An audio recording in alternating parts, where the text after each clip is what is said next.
অনেক দিন থেকেই আমার একটা পাহাড় কেনার শখ, কিন্তু পাহাড়কে বিক্রি করে তা জানি না।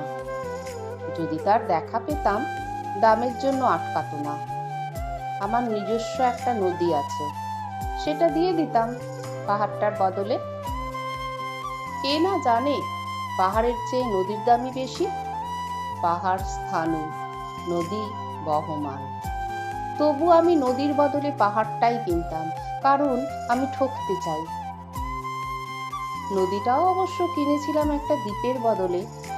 ছেলেবেলায় আমার বেশ ছোট্ট খাট্ট ছিমছাম একটা দ্বীপ ছিল, সেখানে অসংখ্য প্রজাপতি। শৈশবে দ্বীপটি ছিল আমার বড় প্রিয়। আমার যৌবনে দ্বীপটি আমার কাছে মাপে ছোট লাগলো। প্রবহমান ছিপছিপে তন্বী নদীটি বেশ পছন্দ হলো আমার। বন্ধুরা বলল, ওইটুকু একটা দ্বীপের বিনিময়ে এত বড় একটা নদী পেয়েছিস, খুব জিতেছিস তো মাইরি। তখন জয়ের আনন্দে আমি বিহ্বল হতাম। তখন সত্যিই আমি ভালোবাসতাম নদীটিকে।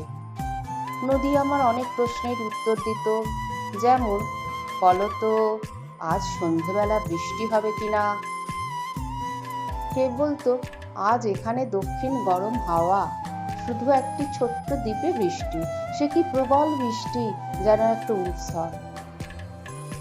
আমি সেই দ্বীপে আর যেতে পারি না। সে জানতো, সবাই জানে, শৈশবে আর ফেরা যায় না।